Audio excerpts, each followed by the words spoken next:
One, two, three, and...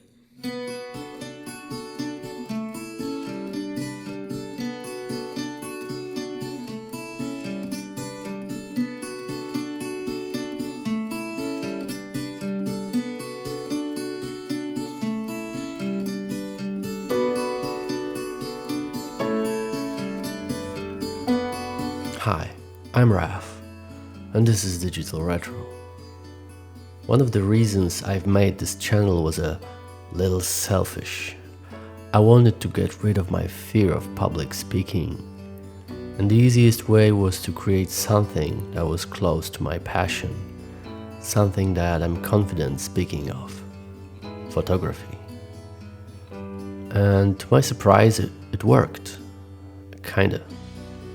I'm slowly getting less shy about the things I'm trying to explain or pass to other people. The words I pick, or at least I try, become more relevant. I think it works the same as my passion. The more you're into it, the more meaningful it becomes. And photography is full of surprises. The pictures you take shape you as a photographer. They create your perspective, the way of seeing things.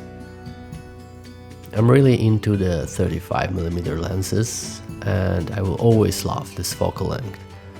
But recently I discovered that I can romance with the Nifty 50 a little bit. And what a romance it is! I discovered the Sony 50mm 2.5G after I decided to expand my lens collection. And considering that I already had 3 pieces of 35mm lenses, it was time to move beyond my comfort zone. One of the main reasons I took this lens into consideration was its size and weight. And paired with my A7 II, it's less than 750 grams, which is the essence of mirrorless setups, the compact size. It makes a perfect companion for street and portraits, the foundation of my photography. So, how did this lens become one of my favorites? I was looking for a compact everyday AF lens for my full-frame camera, the A7 II, that would be suitable for street photography and portraits. I do love my GR3X for those as well, but sometimes you need that depth of a full frame and better low-light performance. The 2.5G series is kinda late in my opinion. The market was lacking small compact lenses that would complete with the philosophy of mirrorless cameras and provide us photographers lightweight, compact full-frame gear. But better late than never, Sony. Anyway, I picked the 50mm as the 40mm is just too close to the 35s I already own. The barrel is made of metal and has weather sealing across all sections, including the mount gasket, which is very nice and makes me feel safe using this lens in more harsh environments. I wish it was a little brighter like f2 or even better f1.8, but still it's enough for casual shooting and videos. And it's really sharp, wide open, as you would expect that from an over the 2 aperture lens. The minimum focusing distance is 31 cm, which is okay for a 50mm lens, and it lets you get very close to smaller subjects and blur the background to a pleasing level.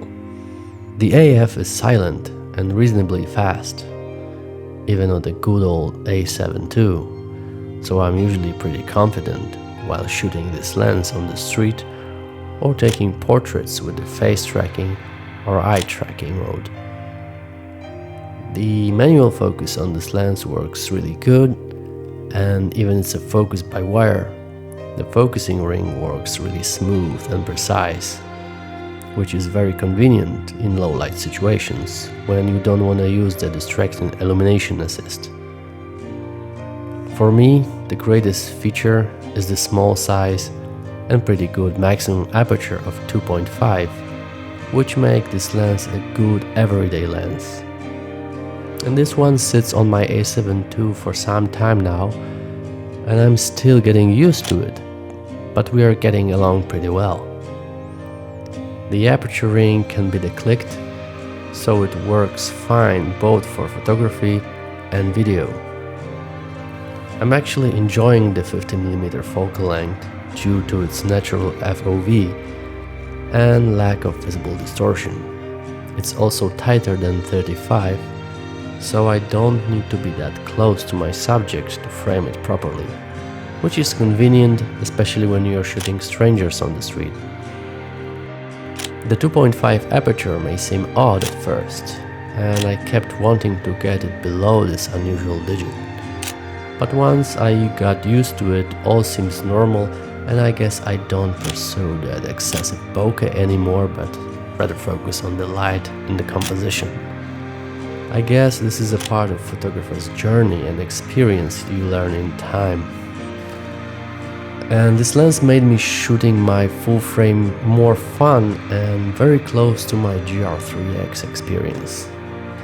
Except the size and the overall feel, I really feel good with the 50mm focal length. The weight of my full frame camera, although really low with this lens, makes me respect the shutter more, and I try to observe the scene before I make the click. The 50-2.5 is rather pricey for overall experience, but the more you work with this lens, the more you appreciate it, especially when traveling or taking your camera on an everyday basis. If you compare it with the standard Sony's 50mm 1.8, it seems there's a huge gap between them in terms of price and light performance. But even after firmware updates, the 1.8 is not even close that good as the 2.5G. The 2.5 with its fast AF and silent focusing makes the G stand out.